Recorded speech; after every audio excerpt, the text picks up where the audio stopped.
CRISPR. तो CRISPR Cas9 वो एक सीजर की तरह यूज होता है, जो बेसिकली डीएनए के मॉडिफिकेशन के लिए यूज होता है, एक स्पेसिफिक एक टारगेटेड डीएनए के मॉडिफिकेशन के लिए यूज होता है। So it is a self-explanatory, a precise gene editing tool that allows for targeted changes to DNA. CRISPR stands for clustered, regularly interspaced palindromic repeats associated protein 9। इस tool की use से targeted gene modification किया जाता है। Next is gene transfer. Gene transfer which means किसी foreign gene के अंदर एक ऑर्गेनिज्म का जीन इंसर्ट करना, जैसे कि insert in a gene antibiotic resistance in bacteria, किसी बैक्टीरिया के अंदर एंटीबायोटिक रेजिस्टेंस को डालना, ये जीन ट्रांसफर का मेथड है। Transgenic organism which means organisms that contain gene from another species such as genetically modified crops or animals। यानी कि वो organisms जो एक स्पेसिफिक प्रकार के और स्पेसिफिक जीन कंटेन करते हैं, ऐसी स्पीसीज जो जेनेटिक मॉडिफाइड क्रॉप्स यानी कि प्लांट में भी होती है और एनिमल्स भी होते हैं ऐसे।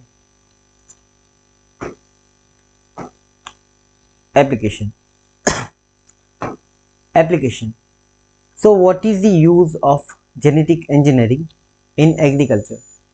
तो एग्रीकल्चर में डेवलपमेंट ऑफ जेनेटिकली मॉडिफाइड यानी कि जीएम क्रॉप्स, उसके बारे में भी हमने पढ़ा है न्यूज़पेपर में, या हमारी यूपीएससी की रेफरेंस मटेरियल्स होती है उसमें भी इसका यूज़ होता है। ठीक है, उसे हम इजीली याद कर सकते हैं। तो development of genetically modified crops, genetically modified जो भी क्रॉप्स होते हैं जैसे कि जीएम क्रॉप, जीएम मस्टर्ड के बारे में आपने सुना होगा। ठीक है, बीटी ब्रिंजल के बारे में सुना होगा आपने, बीटी कॉटन के बारे में सुना होगा। ये जेनेटिकली मॉडिफाइड क्रॉप्स है बेसिकली, जिससे उनकी एनहेंसमेंट होती है, उनकी ग्रो अच्छी तरह से होती है, किसी भी तरह का पेस्ट रेजिस्टेंस यानी कि कोई पेस्ट नहीं होती, अच्छी उपज होती है उनकी, और कोई इन्फेक्शन नहीं होता उसकी वजह से। This is the example of biotechnology और genetic engineering we can say. Examples like BT cotton, वो डॉट टॉलरेंस यानी कि जो दुष्काल या अकाल होता है उसके टॉलरेंस में भी जेनेटिक इंजीनियरिंग यूज होती है। इम्प्रूव न्यूट्रिशनल कंटेंट, कोई पर्टिकुलर न्यूट्रिशनल कंटेंट है उसको इम्प्रूव करना, इन्हेंस करना, लाइक गोल्डन राइस। ठीक है, इसका एग्जांपल है हेल्थ केयर डोमेन, और हेल्थ केयर सेक्टर में जैसे कि प्रोडक्शन ऑफ इंसुलिन का प्रोडक्शन करना, ग्रोथ हार्मोन, एक पर्टिकुलर ह्यूमन बॉडी या कोई एनिमल बॉडी उसके अंदर कैसे ग्रो होती है, उसके स्पेसिफिक हार्मोन्स होते हैं। ठीक है, वो भी सिंथेसाइज और सिंथेटिक यूज से हम जेनेटिक इंजीनियरिंग के यूज से उसे मॉडिफाई कर सकते हैं, या इसे सिंथेसाइज या बना सकते हैं, उसे डेवलप कर सकते हैं। Next is vaccine using genetical engineered micro organism. Genetically engineered micro organisms की यूज से हम वैक्सीन पैदा कर सकते हैं, वैक्सीन बना सकते हैं। Gene therapy to treat genetic disorder, किसी भी तरह का जेनेटिक डिसऑर्डर होता है उसको जीन थेरेपी की यूज से हम इसे रिड्यूस कर सकते हैं। Industrial biotechnology use of genetically modified microbes for producing biofuels, enzymes and other bioproducts. Biotechnology का इंडस्ट्री में यूज होता है जिससे हम बायोफ्यूल बना सकें, एंजाइम्स बना सके। एंजाइम्स यानी कि बॉडी के अंदर जो स्पेसिफिक केमिकल्स होते हैं जिसकी वजह से बॉडी रन होती है। ठीक है, जैसे कि हमारे ब्रेन्स में कुछ एंजाइम्स होते हैं लाइक डोपामिन, सेरोटोनिन, ऑक्सीटोसिन। हमारी बॉडी में ये सारे एंजाइम्स होते हैं, ठीक है। सिमिलरली एंजाइम्स वो इंडस्ट्री में भी सिंथेसाइज रूप से या सिंथेटिक रूप से उन्हें डेवलप किया जा सकता है। और other bio products research creating model organism, एक स्पेसिफिक मॉडल ऑर्गेनिज्म को क्रिएट करना, लाइक जेनेटिकली मॉडिफाइड माइस, जैसे कि जेनेटिकली मॉडिफाइड जो चूहा होता है, ठीक है, उसे डेवलप करना for the research purposes, for studying disease को स्टडी करने के लिए, ड्रग डेवलपमेंट, किसी भी ड्रग को डेवलप करने के लिए, दवाई को डेवलप करने के लिए, जीन फंक्शन, ये जीन किस तरह से फंक्शन करता है वो समझने के लिए। अब हम जेनेटिक इंजीनियरिंग के बेनिफिट्स के बारे में जानेंगे। क्या क्या बेनिफिट्स है जेनेटिक इंजीनियरिंग के? Increased crop yield, paste resistance, disease resistance in agriculture. किसी भी क्रॉप के अंदर क्रॉप की इंटेंसिटी को इंक्रीज करना। उसके बाद पेस्ट रेजिस्टेंस, उसके अंदर कोई भी कीड़े ऐसा कुछ ना पड़े, इसके लिए इसको पेस्ट रेजिस्टेंस के लिए भी यूज होता है। डिसीज रेजिस्टेंस, या कोई भी किसी भी बीमारी के लिए भी, किसी भी क्रॉप की पर्टिकुलर बीमारी होती है उसको रोकने के लिए भी जेनेटिक इंजीनियरिंग का यूज होता है। More efficient production of medicine and vaccine and medicine के प्रोडक्शन को एफिशिएंट बनाने के लिए या इंक्रीज करने के लिए जेनेटिक इंजीनियरिंग का यूज होता है। उसके बाद potential to treat genetic disorders with gene therapy की यूज से हम इस जीन थेरेपी की यूज से किसी भी तरह का कोई जेनेटिक डिसऑर्डर हो उसे रिड्यूस कर सकते हैं। किसी भी तरह का कोई पोटेंशियल जेनेटिक डिसऑर्डर हो। Ethical and safety concern, ethical या safety concern, which means earlier हमने बायोटेक्नोलॉजी में देखा कि उसके कुछ एथिकल एंड रेगुलेटरी कंसर्न है, यहाँ पर एथिकल एंड सेफ्टी कंसर्न है, यानी कि कौन कौन से नैतिक उसकी कंसर्न है और इस बायोटेक्नोलॉजी या जेनेटिक इंजीनियरिंग का यूज करते हुए हमें कौन कौन सी चीज़ों को ध्यान में लेना ज़रूरी है।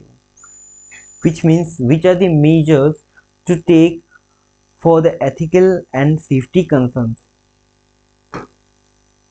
Before using the genetic engineering, as simple as that. Ethical and safety concerns, risk of unintended sequences such as gene flow to wild population in agriculture, यानी कि किसी भी तरह का कोई वाइल्ड पॉपुलेशन हो, ठीक है, उसको हार्म नहीं करना चाहिए, ये बेसिकली इसका इंटेंशन है। Concerns about long term health and environmental impact of genetically modified GMOs. So उसका लॉन्ग टर्म इम्पैक्ट क्या होगा हेल्थ पे, ह्यूमन हेल्थ पे और इन्वायरमेंटल हेल्थ पे, वो भी मैटर करता है। Ethical questions regarding human genetic modification, किसी भी ह्यूमन बॉडी के अंदर मॉडिफिकेशन अगर किया जाए तो उसके एथिकल कंसर्न्स क्या हो सकते हैं, उसके ऊपर क्या क्या रेगुलेशन लग सकते हैं, वो सारी चीज़ें बेसिकली यहाँ पर कंसर्न्स के रूप में। फ्यूचर ट्रेंड्स, जेनेटिक मॉडिफाइड या जेनेटिक इंजीनियरिंग का फ्यूचर ट्रेंड्स क्या है? The potential of CRISPR and other gene editing technologies to enable advancement in personalised medicine, agriculture and disease prevention. So इसका basically CRISPR and other gene editing technology को कैसे advance करे, उसके बाद medicine यानी कि मेडिसिन को इन्हेंसमेंट, मेडिसिन कैसे अच्छी तरह से डेवलप हो सके with the use of genetic engineering. उसके बाद एग्रीकल्चरल पर्पस क्या है इसके, जेनेटिक इंजीनियरिंग से इससे क्या फ़ायदा हो सकता है, वो सारी चीज़ें भी यहाँ पर देखी जा सकती है। डिसीज प्रिवेंशन, डिसीज यानी कि किसी भी तरह का कोई रोग हो उसको प्रिवेंट कैसे करें, ये भी यहाँ पर फ्यूचर ट्रेंड्स में। यहाँ पर जेनेटिक इंजीनियरिंग का एक बेसिक मेथड है, ठीक है। जैसे कि जेनेटिक इंजीनियरिंग, यहाँ पर researchers isolated a gene from an organism. यहाँ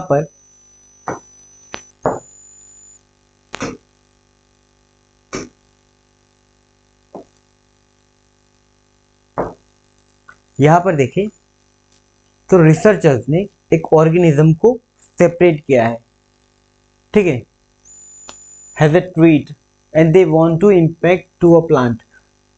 वो इस पर्टिकुलर जीन को इम्पैक्ट करना चाहते हैं। आइसोलेटेड टारगेटेड जीन, एक पर्टिकुलर जीन को टारगेट करने के लिए, डीएनए को टारगेट करने के लिए प्लांट टिश्यू, उसके टिश्यू, ठीक है, उस प्लांट के टिश्यू, उस प्लांट के टिश्यू उसके साथ मिलाने के बाद एक particular third step, first step is single gene is isolated and modified. एक पर्टिकुलर जीन को आइसोलेट किया, उसके बाद उसको मॉडिफाइड किया। Second is many copies of the gene are inserted into plant cells and induced to grow. उसके सारे gene से उसको इस प्लांट के सेल में, उसके प्लांट के सेल में इंड्यूस किया है, यानी कि उसको अंदर इंसर्ट किया। And third one is seeds from mature plants are studied for successful transformation. उसके बाद उस पर्टिकुलर प्लांट को चेक किया, ऑब्जर्वेशन किया कि क्या क्या उसके अंदर मॉडिफिकेशन आए हैं, ठीक है।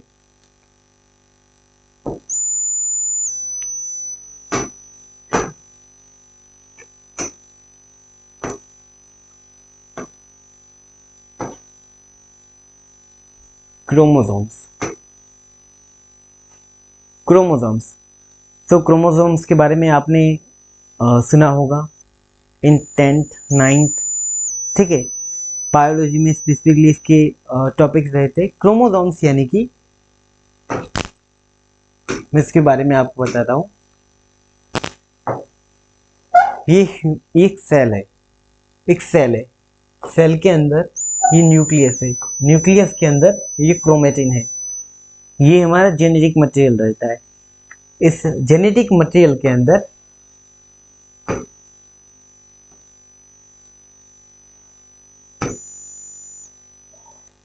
अगर हम माइक्रोस्कोप से देखें तो ऐसा एक्स जैसी चीज हमें देखने को मिलती है, इसे हम क्रोमोसोम्स कहते हैं। इस क्रोमोसोम्स के अंदर हमें डीएनए को देखने को मिलता है, ये डीएनए देखने को मिलता है।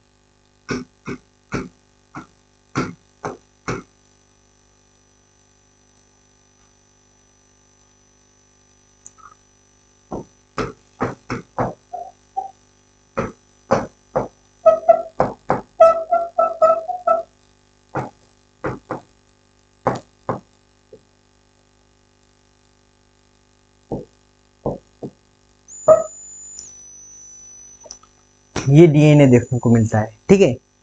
इस डीएनए के बीच में ये जीन रहता है।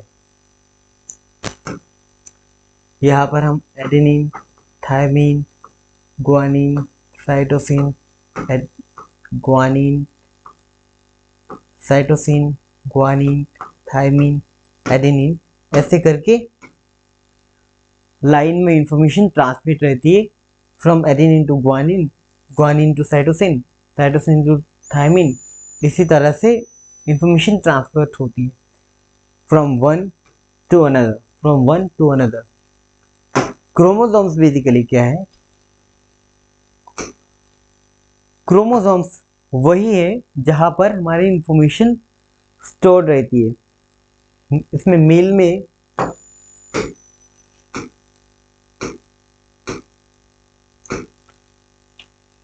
मेल्स में 23 पेयर रहते हैं, जिसमें 22 एक्स एक्स रहते हैं और एक एक्स वाई रहता है। ऑन द कॉन्ट्ररी फीमेल के अंदर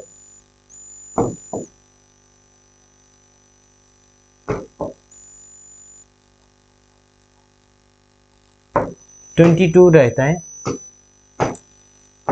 जिसमें सारे एक्स एक्स रहते हैं, ठीक है। ये एक्स एक्स क्रोमोसोम रहते हैं, वो फीमेल्स में रहते हैं, और ये एक्स एक्स जो 22 पेयर है और 1 एक्स वाई उसका पेयर रहता है। ये बेसिकली 23 पेयर रहते हैं मोर ओवर।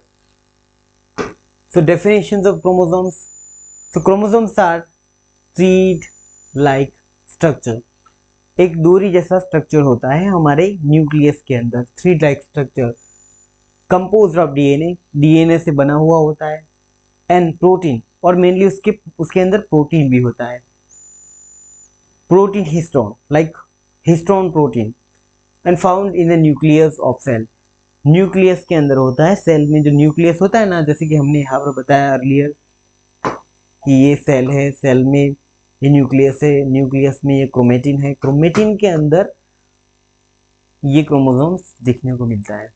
बहुत सारे जब क्रोमोसोम्स इकट्ठा हो जाते हैं तो वो क्रोमेटिन का रूप ले लेते हैं। They carry genetic information in the form of genes. Earlier जो हमने क्लास में पढ़ाया था कि जेनेटिक इंफॉर्मेशन होती है हमारी, कि हमारा सेल एक सेल से दूसरे सेल में कैसे ट्रांसफर हो, ठीक है, ट्रांसलेट हो, वो सारी इंफॉर्मेशन इस जीन में होती है, इस जीन में होती है। उस जीन को कौन स्टोर करता है? क्रोमोसोम स्टोर करते हैं।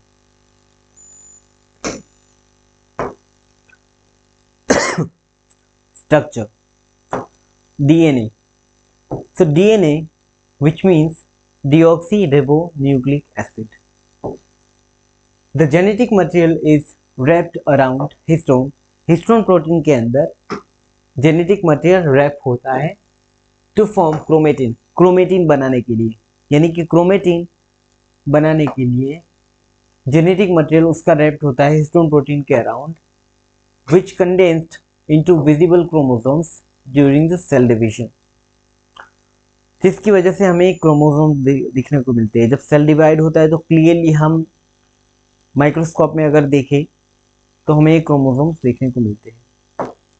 Chromosomes pair, human have 23 pairs of chromosomes, 46 total, one set comes from each parent, her parent में से एक पेयर आता है, एक सेट आता है, ठीक है। 23 from mother and 23 from father, 23 mother के अंदर होता है और 23 फादर के अंदर होता है। क्रोमोसोम्स पेयर और homologous chromosomes, homologous chromosomes which means chromosomes that are similar in shape, जो क्रोमोसोम्स साइज में सिमिलर है, शेप में सिमिलर है, genetic content but not identical, but जो आइडेंटिकल नहीं है, जो इजीली आप आइडेंटिफाई नहीं कर सकते उसे।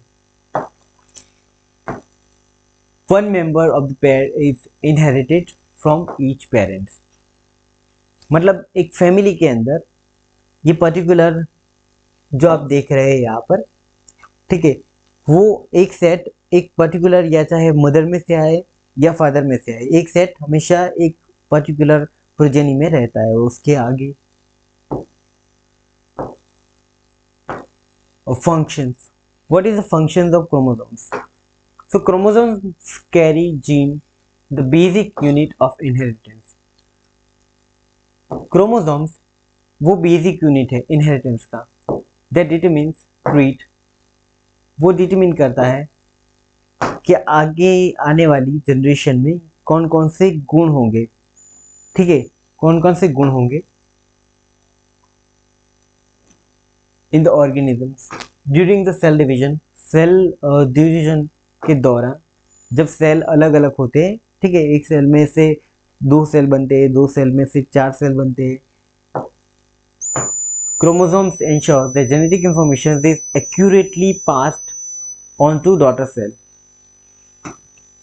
इसमें यह है कि जेनेटिक इंफॉर्मेशन डॉटर सेल में कैसे जाए, एक्यूरेटली कैसे जाए, वो ये क्रोमोसोम्स डिटरमिन करता है।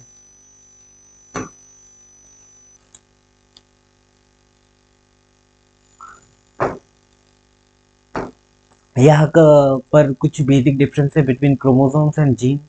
Chromosomes is most condense structures of the DNA. Chromosome से मोस्ट कंडेंस यानी कि एक गुच्छे जैसा एक कंडेंस स्ट्रक्चर होता है, and the contrary gene is locus on the chromosome. Gene वो क्रोमोसोम्स के अंदर होता है। ऑलवेज कंपोज्ड ऑफ डीएनए, वो डीएनए से बना हुआ होता है। क्रोमोसोम्स कंपोज्ड ऑफ इधर डीएनए और आरएनए। जीन वो डीएनए से भी बना हुआ होता है और आरएनए से भी बना हुआ होता है। म्यूटेशंस आर रिलेटिवली ह्यूज और large since they occur in homologous recombination। वो होमोलोगस रिकॉम्बिनेशन इसमें मेनली आपको देखने को मिलते हैं। म्यूटेशंस आर स्मॉल, उसमें इतना ज़्यादा म्यूटेशन दिखने को नहीं मिलता आपको जीन के अंदर। And occur is in the DNA replication, वो चाहे डीएनए को अपने रेप्लिकेट करने के लिए, ठीक है, और कंसिक्वेंट डीएनए डैमेज होता है, वहाँ पर भी मेनली आपको देखने को मिलता है। Mutations lead to chromosomal abnormalities such as duplications, deletions, rearrangement and inversions of gene। Mutation की वजह से यहाँ पर क्रोमोसोमल abnormalities आपको देखने को मिलती है, यानी कि आपके जो क्रोमोसोम्स है उसमें कुछ abnormality यानी कि माल फंक्शन देखने को मिलते हैं आपको, सच एज डुप्लीकेशंस। उसकी वजह से एक पर्टिकुलर क्रोमोसोम्स डुप्लीकेट अपने आप को डुप्लीकेट कर देता है। उसके बाद डिलीशन, कई बार क्रोमोसोम खुद गायब भी हो जाते हैं वहाँ पर से। रीअरेंजमेंट, क्रोमोसोम्स एक दूसरे क्रोमोसोम से इंटरचेंज हो जाते हैं, बदल जाते हैं। Inversion of gene, gene inverse कर देते हैं उसमें, यानी कि जीन एक जीन दूसरे जीन में कन्वर्ट हो जाता है। Similarly, our mutations includes point mutations and frame shapes mutations, उसमें insertions and deletions, उसमें कई बार इंसर्शन हो जाता है, कई बार डिलीशन भी हो जाता है उसके म्यूटेशंस की वजह से, जीन्स म्यूटेशन की वजह से। यहाँ पर आप देख सकते हैं एक पर्टिकुलर बॉडी है, यहाँ पर एक पर्टिकुलर बॉडी है। It's your body made of cell, that cells contains chromosomes, chromosomes के अंदर क्रोमोसोम्स है, इस क्रोमोसोम के अंदर डीएनए है। इस डीएनए के अंदर आप, जैसे कि मैंने पहले बताया था आपको, इस दो हेलिकल स्ट्रक्चर, इस हेलिकल स्ट्रक्चर के जो बीच में, इसे जीन कहते हैं, ठीक है। ये जीन बेसिकली ये डीऑक्सीरिबोन न्यूक्लिक एसिड, ये डीएनए मटेरियल है, पूरा डीएनए मटेरियल है। यहाँ पर एक क्रोमोसोम्स के जो पार्ट्स होते हैं, ठीक है, उसे क्या क्या कहते हैं, जैसे कि क्रोमोसोम्स इसे टेलोमेर कहते हैं, इसे पी आर्म्स कहते हैं, इसे सेंट्रोमेर, इसे क्यू आर्म, उसे टेलोमेर, उसे क्रोमेटिड, उसे क्रोमेटिड। ये इसके नोमेनक्लेचर है बेसिकली।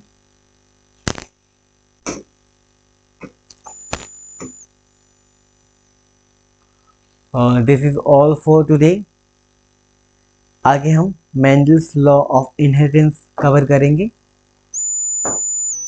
आज के लिए यही तक, ठीक है। बाकी लाइक सब्सक्राइब हमारी यूट्यूब चैनल यूथ अकेडमी को। Thank you for everything.